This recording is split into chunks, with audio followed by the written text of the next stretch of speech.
저희들이 에스겔서 18장 1절로 13절까지를 함께 읽었습니다. 오늘 하나님의 말씀 에스겔서 18장 본문에서 우리에게 주시고자 하는 말씀은 죄가 얼마나 심각한 것인가, 그리고 죄를 멀리 하시는 하나님께서 이 죄를 어떻게 심각하게 생각하시고 또 중하게 다루시는가에 대해서 이제 우리에게 주시는 말씀인 것 같아요. 오늘 본문이 이제 배경으로 하고 있는 것은 이스라엘 유다 나라가 남유다 왕국이죠. 하나님의 말씀을 지키지 않고 이제 계속 불순종하다가 신바벨론 제국에게 이렇게 멸망을 당하게 돼요. 그리고 나서 이제 많은 사람들이 포로로 잡혀갑니다. 그리고 이제 신바벨론 제국에 가서 무려 70년을 포로 생활을 하는 거예요. 포로가 무엇입니까? 자유롭지 못한 거죠. 그리고 자신들을 지켜줄 나라가 이제 없는 거예요. 그래서 이제 전능한 하나님을 섬겼던 이스라엘 백성들이 왜 야훼라고 하는 전능한 하나님을 섬긴 우리가 우상이라고 하는 이방신을 섬기는 이 나라에게 이렇게 멸망을 당해서 이렇게 수치스럽게 포로로 우리가 잡혀와서 생활을 해야 되느냐, 이런 질문을 이제 하나님께 드리는 거예요. 그래서 이제 하나님께서 답변을 해주셔요. 이스라엘 백성들은 어떤 생각을 가지고 있냐면, 우리의 조상들이 하나님께서 지켜서 하나님 백성답게 살아가라고 주신 그 말씀을 잘 지키지 않았기 때문에 우리 조상들의 죄로 인해서 우리가 이렇게 멸망이라고 하는 엄청난 재화를 당하는 것이고, 이런 수치스러운 포로 생활을 하고 있는 것이다, 이런 생각을 하면서 조상들을 막 원망하고 있었어요. 거기에 대한 답변을 오늘 하나님께서 에스겔 선지자를 통해서 들려주시는 거예요. 너희 조상들이 물론 잘못했다. 내가 그들을 내 능력을 보여주면서 애굽에서 10가지 재앙으로 바로를 징벌하면서 자유를 준 그런 자유민으로 살아갈 수 있도록 해주고, 그리고 이제 광야에서 먹이고 입히고, 그리고 요단강을 건너서 약속의 땅을 그들에게 주었는데, 그들이 약속의 땅에 들어가서 나의 계명을 지키지 않고 나의 이름을 욕되게 했다. 너희 조상들이 잘못한 것도 맞다. 그런데 너희들이 그것을 전적으로 조상들의 책임이라고만 말하지 말라. 지금 너희들도 마음속에 하나님 나를 만홀히 여기는 마음이 있는 것이고, 지금 너희들이 지어져가는 그런 죄로 인해서 이 포로 생활이 왔음을 너희들이 기억하고, 내가 너희들에게 준 그 율법의 의미가 무엇인지를 마음에 새기면서 다시금 하나님 백성으로 바로 세워졌으면 좋겠다. 조상들의 죄라고만 원망하지 말고 너희들을 살펴야 너희들이 다시금 하나님의 은혜를 받는 그런 나의 백성이 될 것이다. 이런 이야기를 하나님께서 우리들에게 지금 전해주고 있는 거예요. 그래서 오늘 함께 읽은 2절 말씀을 보면 하나님께서 에스겔 선지자를 통해서 그 당시 유대 백성들 가운데 널리 퍼져 있었던 속담을 집어서 얘기를 하시는 거예요. 아버지가 신포도주를 먹었으므로 그의 아들이 이가 시다고 함은 어찌 됨이냐. 신포도를 먹은 것이 아버지예요. 근데 그 아들이 이가 시다고 하는 그런 속담이 너희들 가운데 퍼져 있는데, 너희들이 그것을 믿고 그것을 회자시키고 너희들이 나라가 멸망한 것을 이 회자되는 속담에 비추어서 조상들에게만 책임을 떠넘기고 있는 그것이 도대체 무슨 행패냐, 이렇게 하나님께서 이야기를 하고 있는 거예요.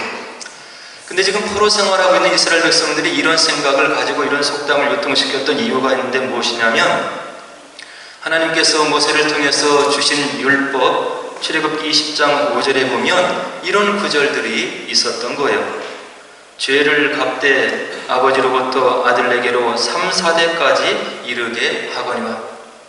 하나님께서 이제 율법을 주시고 하나님 백성답게 살아가게 하기 위해서 가르침을 주시면서 너희들이 나의 명령과 이 말씀을 지켰으면 좋겠다. 지키지 않으면 죄를 갚되 아버지로부터 아들에게로 3, 4대까지 이르게 하는 그런 하나님의 징벌이 있을 것이다. 이런 구절이 출애굽기 20장 5절에 있었던 거예요. 아마 저희들도 고등 종교 중에 하나인 불교는 그들이 가지고 있는 교리 중에 하나가 연기설이라고 하는 것이 있다고 그래요.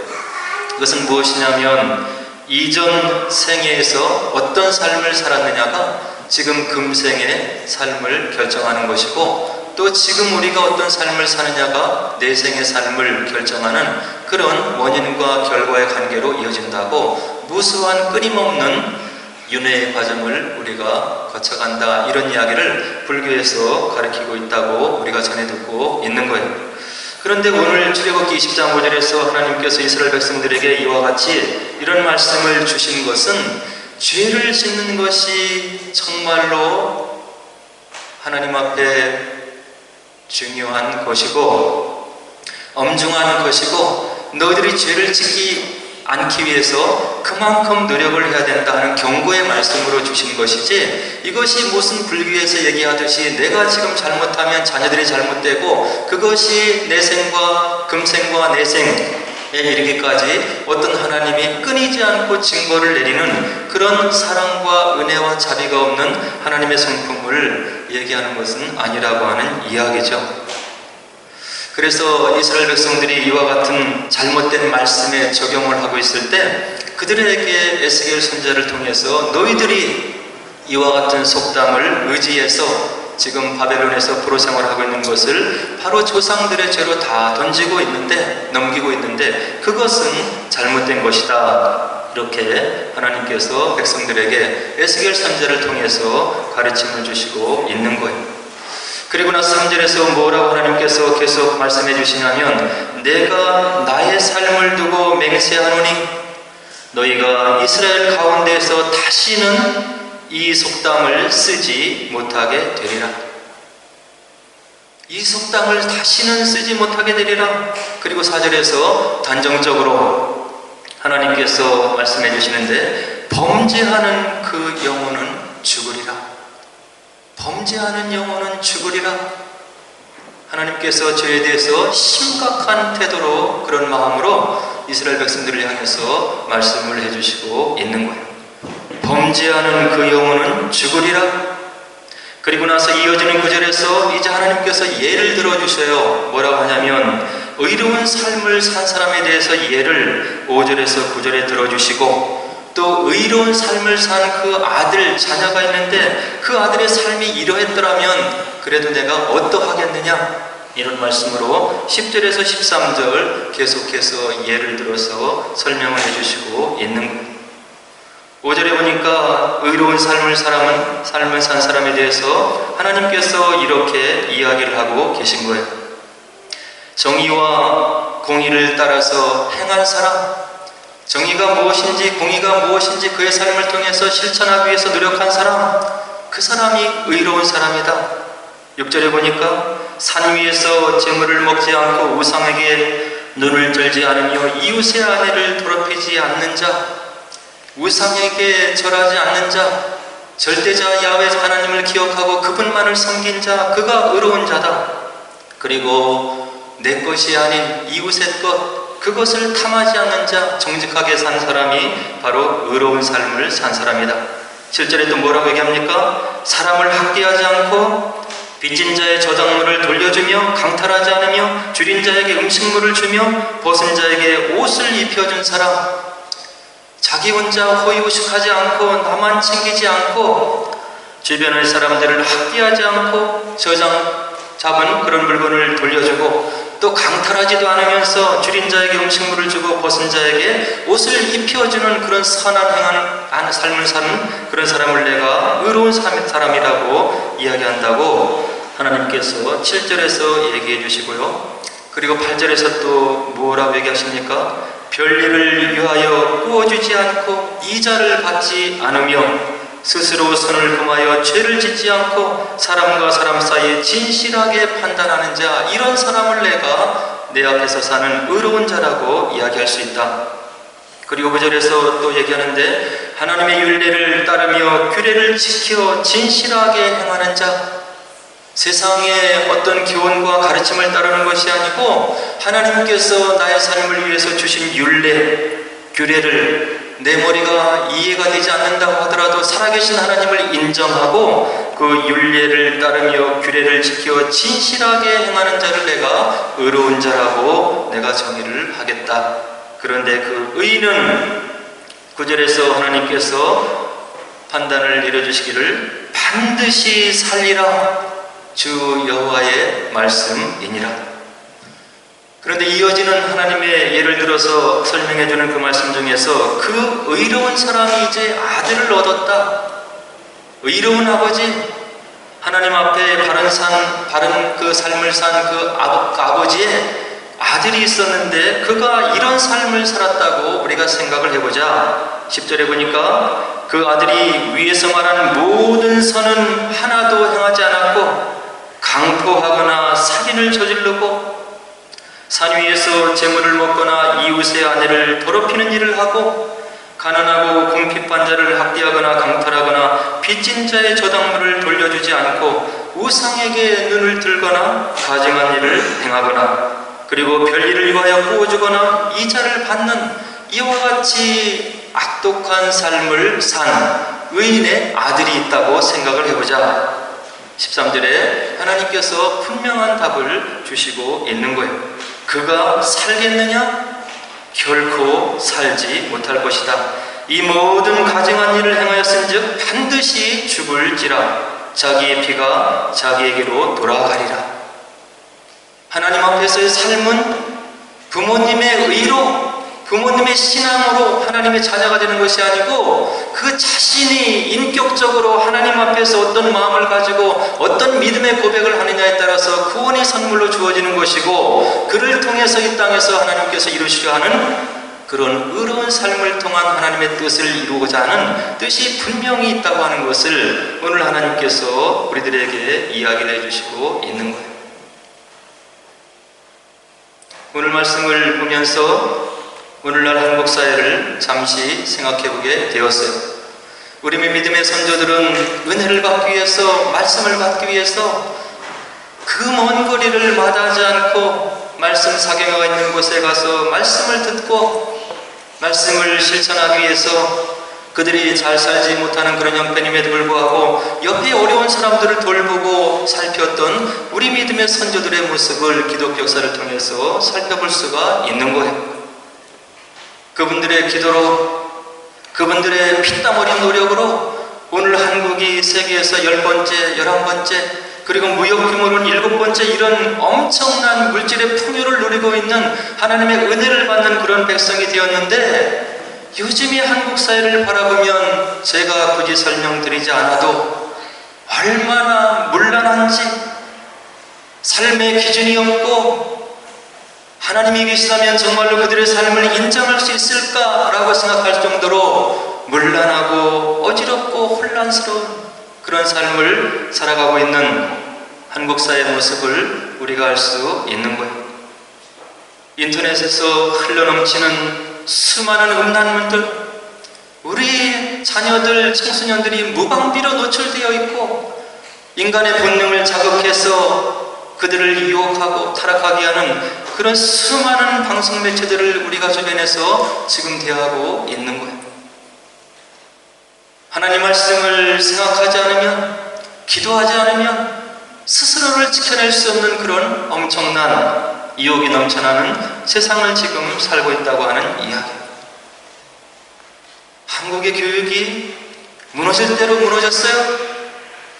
학교에 가서 배울 것이 없는 학생들이 선생을 무시하고 학교 공교육 생활을 통해서 배워야 될 그들의 인격적인 섬김과 자랑을 무시하고 머리에 든 지식만을 자랑하면서 선생을 무시하고 부모는 또 뒤에서 방조하고 선생들이 그것을 견디다 못해 자살하고 그런 상황이 지금 한국에서 펼쳐지고 있는 거예요.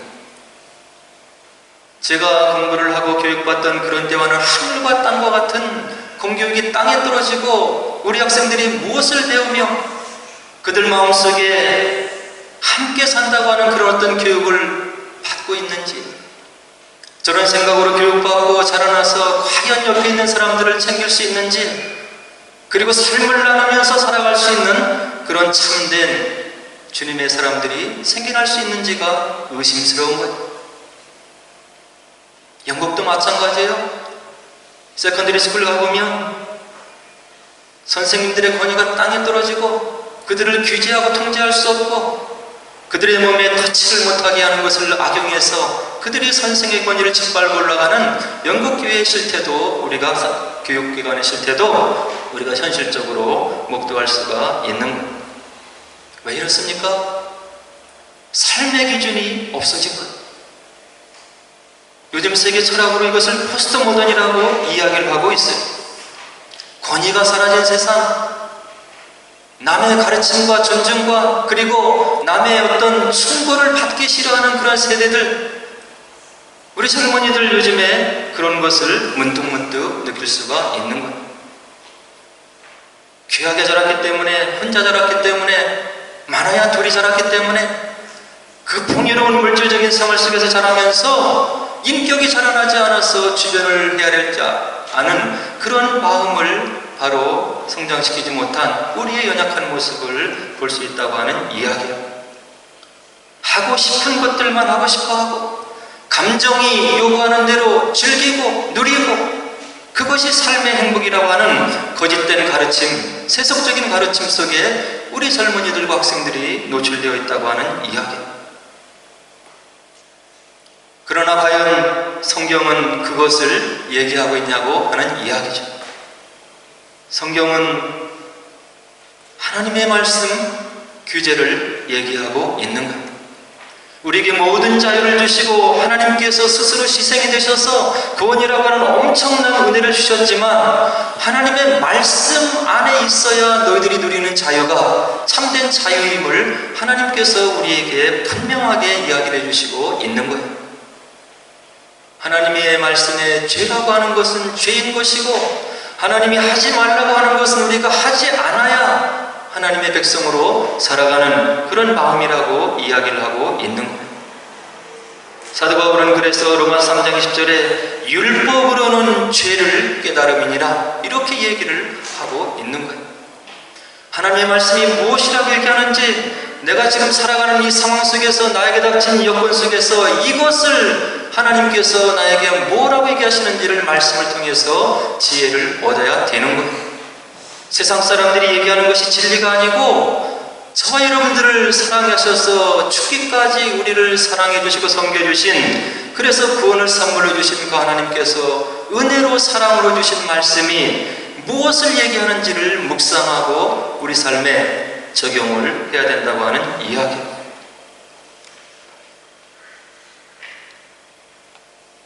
우리 하나님을 거룩하신 하나님이라고 이야기를 하고 있어요.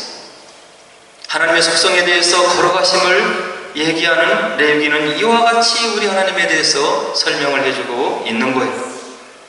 레위기 11장 44절로 45절에 보니까 나는 여호와 너희 하나님이라, 내가 거룩하니 너희도 몸을 구별하여 거룩하게 하고 내가 거룩하니 너희도 거룩할지어다. 19장 2절에 너희는 거룩하라, 이는 나 여호와 너희 하나님이 거룩함이니라. 바울은 또 고린도전서 6장 9절로 10절에서 이와 같이 저희들을 권면해주고 계세요. 불의한 자가 하나님의 나라를 유혹으로 받지 못할 줄을 알지 못하느냐? 미혹을 받지 말라. 음행하는 자나 우상 숭배하는 자나 간음하는 자나 탐색하는 자나 남색하는 자나 도적이나 탐욕을 부리는 자나 술 취하는 자나 모욕하는 자나 속여 빼앗는 자들은 하나님의 나라를 유혹으로 받지 못하리라. 오늘 저와 여러분들에게 하나님께서 구원이라고 하는 이 땅에서 가치를 헤아려서 이 구원을 살 수 없는 엄청난 은혜를 하나님의 희생으로 우리들에게 은혜로 선물로 주신 거예요. 그 하나님께서 우리에게 무엇을 요구하냐면 하나님 닮은 삶을 살아라, 거룩하고 성결한 삶을 살아라, 이렇게 우리들에게 이야기를 해주고 있는 거예요. 힘들고 어렵지만 이 말씀을 말씀대로 믿고 하나님의 살아계심을 믿고 이 말씀을 우리 마음속에 적용하려고 노력하는 자를 통해서 하나님께서 이 땅에서 하나님의 공의를 이루어 나가신다고 분명히 이야기를 해주시고 있는 거예요. 아브라함을 갈대아우르 우상소굴에서 불러내시면서 하나님께서 그에게 이와 같은 약속을 해주셔요. 창세기 18장 18절 29절 아브라함은 강대한 나라가 되고 천하 만민은 그로 말미암아 복을 받게 될 것이 아니냐. 내가 그로 그 자식과 권속에게 명하여 여호와의 도를 지켜 의와 공도를 행하게 하려고 그를 택하였나니 이는 나 여호와가 아브라함에게 대하여 말한 일을 이루려 함이니라. 아브라함을 하나님께 택하신 것은 그에게 구원을 개인적인 차원에서 주시고자 한 그런 이유도 있지만 그와 그의 후손을 통해서 하나님께서 이루시고자 하는 귀한 뜻이 있는데 무엇이냐면 세상 사람들에게, 하나님을 모르는 사람들에게 하나님을 증거하고 불의가 판을 치고 그리고 정의가 없는 이 세상에서 의와 공도를 행하게 하시려고 아브라함을 택했다고 하나님께서 분명하게 이야기를 해주시고 있는 거예요. 그러면 저와 여러분들, 하나님의 은혜를 선물로 받은 저희들은 이 뜻을 이 땅에 사는 동안에 이루어 드려야 하는 거예요.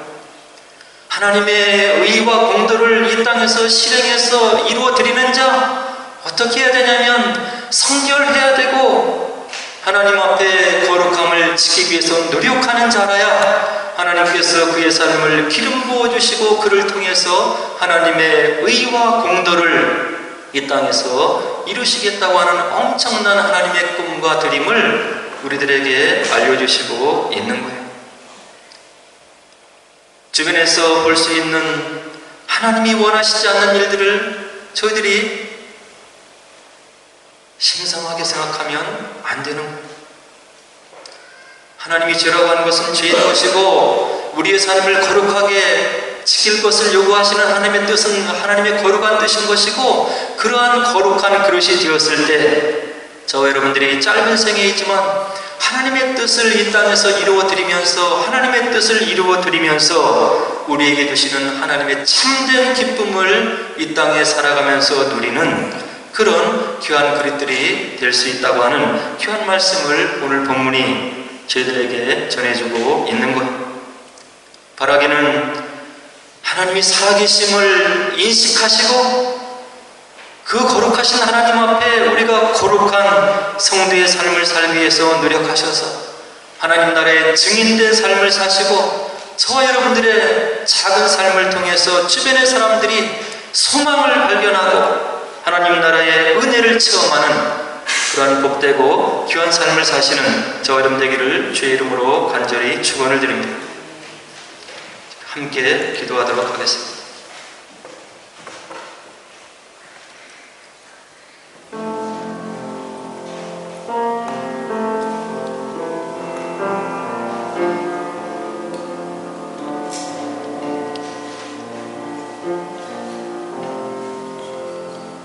거룩하신 하나님께서 저 여러분들에게 거룩한 삶을 살라고 요청하고 계십니다. 하나님의 귀한 뜻을 이 땅에 이루어드리는 심령이 되기 위해서는 우리의 마음이 깨끗해야 되고 우리의 삶이 흠이 없어야 되는데